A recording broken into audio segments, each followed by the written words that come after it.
तलवार निकाल दें, है ना, ये तलवार है ना,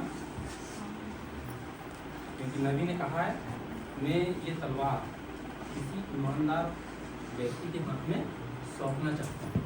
हालेलुया, है ना, क्योंकि अभी हम संसार में देखते हैं कि बहुत सारे लोग, नबी हमारा इस युग का आया जिन्होंने दुल्हन का मैसेज दिया और के काल से बाहर बुलाया, है ना, लेकिन अभी बहुत सारे लोग नबी पर अटक कर बैठ गए, उनको पकड़ लिए। आगे का मैसेज क्या है कि नबी ने साफ साफ अपनी जो वचन में, अपने जो मैसेज में, है ना, नबी की मैसेज सब ऑनलाइन है, रिकॉर्डेड है, एक मिनिस्ट्री में है, उन्होंने साफ साफ बोला कि ये तलवार, ये वचन मैं किसी ईमानदार व्यक्ति के हाथ में सौंपना चाहता हूँ। कौन है ना, तो सर ज़्यादा जानते हैं वो बताएंगे। आइए हम एक और वचन निकाल लेंगे, यूहन्ना रचित सुसमाचार उसका 13 अध्याय उसकी 20वीं आयत।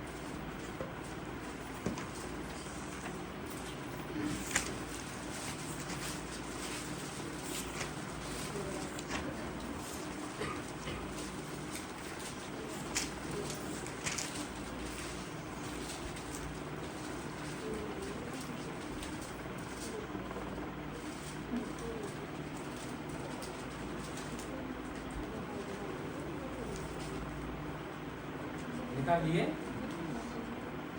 मैं तुमसे सच सच कहता हूँ जो मेरे भेजे हुए को ग्रहण करता है वह मुझे ग्रहण करता है, जो मुझे ग्रहण करता है वह मेरे भेजने वाले को ग्रहण करता है। आमीन। यहाँ पे प्रभु यीशु मसीह का वचन है, मैं तुमसे सच सच कहता हूँ। 2 बार प्रभु ने कहा मैं तुमसे सच सच कहता हूँ, जो मेरे भेजे हुए को ग्रहण करता है वो मुझे, है ना। आज प्रभु यीशु मसीह हमारे बीच में शारीरिक रूप में है क्या? नहीं, वो पवित्र आत्मा के रूप में हमारे हृदय में रहता है। हालेलुया, है ना। कैसा है? प्रभु यीशु मसीह ने जब प्रभु का स्वर्गारोहण हो रहा था तब प्रभु यीशु मसीह ने चेलों को कहा मैं तो जा रहा हूँ, लेकिन अर्थात वो सहायक अर्थात पवित्र आत्मा जो मेरे नाम से आता है। किसके नाम से आता है?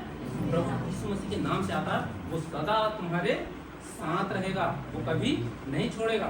मनुष्य तो छोड़ सकता है, एक दूध पियाती हुई माँ अपने बच्चों को तो छोड़ सकती, त्याग सकती है, लेकिन वचन बताता है मैं न तुझे छोड़ूंगा न कभी त्यागूंगा। हालेलुया।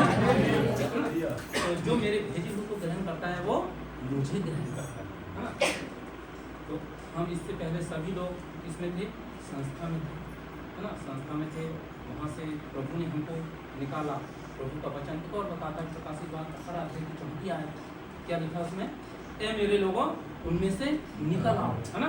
अगर हम चुने हुए थे, उसकी वचन ये भी बताता जो उसके चुने हुए हैं वो कहीं भी हो वो चुनकर आ जाएंगे, है ना। तो वहाँ भी प्रभु ने आवाज़ दिया, तो वहाँ से हम ए मेरे लोगों को प्रकाशित वाक्य 18 अध्याय उसकी 24 आयत को हमने जैसे ही प्रभु की आवाज़ आई हम चुनकर उस संस्था से बाहर निकल गए, है ना। बाहर निकल गए। भैया अंत समय का मैसेज है, अंत समय का मैसेज है, इसमें आ गए ना। अब इसमें आने के बाद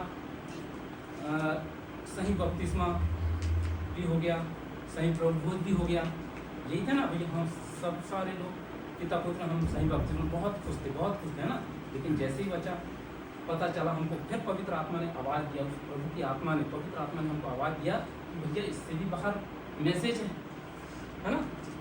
तो सर जो मैसेज है फाइट फॉर मिनिस्ट्री के विषय में बताना चाहता हूँ।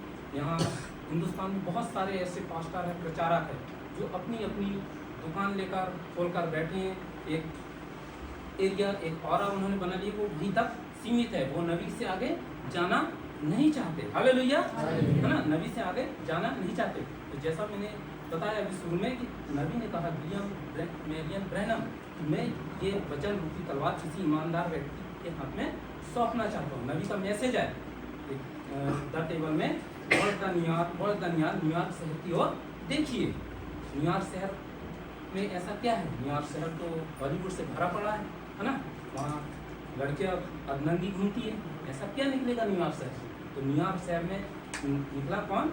जोसेफ कॉलमन। हालेलुया, है ना। तो नबी के जाने के बाद जोसेफ कॉलमन ने पूरी दुनिया में घूम घूम कर नबी के साथ खड़ा रहा। उस समय में नबी की जब डेथ हुई, सर बताएंगे, अब आप पूछ लेना सर से, उनको ज़्यादा मालूम है, ज़्यादा वो रिसर्च करते हैं, हमारे भी पास्टर भाई है। तो मैं मोटा मोटी बता रहा हूँ तो प्रभु का वचन बता, जो मेरे भेजे हुए को ग्रहण करता है ना। तो ये मैसेज आया हमारे पास, इसका 5 प्रकार की सेवाई करता, हमने उसको एक के ग्रहण किया। तो किसको ग्रहण किए? हमें यीशु मसीह को ग्रहण किया। हमको इस मैसेज में ज़्यादा कुछ नहीं करना, इस मैसेज में क्या करना है? बने रहना। हालेलुया। हमको क्या करना है? बने रहना। जैसे शुरू से अंत तक बाइबल बिल्कुल पढ़े लिखे लोगों के लिए क्या है, वो अगर ज़्यादा ही ज्ञान लगाकर इस बाइबल को पढ़ा जाए तो वो प्रभु यीशु मसीह हमारा ऐसा है, ये जो वचन है, वचन पूरा क्या है? यीशु मसीह। अगर इसमें ज़्यादा अगर अपनी डॉक्टरी विषय में यीशु मसीह डॉक्टर के साथ डॉक्टर बन जाता है। प्रभु का स्वभाव देखिए, वो कोई अगर किताबों का जानना मतलब इस वक्त ये शास्त्र का ज्ञाता हो जाता, प्रभु यीशु मसीह के साथ शास्त्री बन के बात करता है। प्रभु का वचन बताता, मैं तुमसे सच सच कहता हूँ, जो मेरे भेजे हुए को ग्रहण करता है वो मुझे ग्रहण करता है। तो ये वचन जो फाइट फॉर मिनिस्ट्री का जो हमारे पास आया, हमने इसको ग्रहण किया। किसने ग्रहण कर दिया? प्रभु यीशु मसीह के सामने। और एक और चीज़ बताकर मैं खत्म करूँगा, क्योंकि जो रैप्चर होगा, रैप्चर हम किस नाव में सवार हैं? दुल्हन रूपी नाव में सवार है। नबी का मैसेज है, कितने लोग जाएंगे? 10 लाख में से एक नबी का मैसेज 10 लाख में से एक, है ना। ये नबी का संदेश है। आज उसी नबी का संदेश कहाँ आकर बढ़ गया, है ना। वो फाइट फॉर मिनिस्ट्री जो बोलते हैं, सभी लोग फाइट फॉर मिनिस्ट्री पर एक कोई पास्टर खड़ा करते हैं, भैया इसके अंदर फाइट फॉर मिनिस्ट्री। पास्टर बेचारे अपने शहर, अपने भारत देश से आगे गए थे, जबकि वचन बताता है फाइट फॉर मिनिस्ट्री 7 समंदर पार करके जाती है। हालेलुया, है ना। फाइट फॉर मिनिस्ट्री क्या होती है? वो 7 समंदर पार करके जाती है।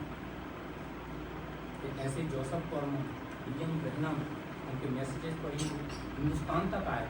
बम्बई में उनकी बहुत बड़ी सभा थी ना। जोसेफ कॉलम हिंदुस्तान भर में है, लेकिन उन्होंने भी दुनिया के बहुत चक्कर लगाए।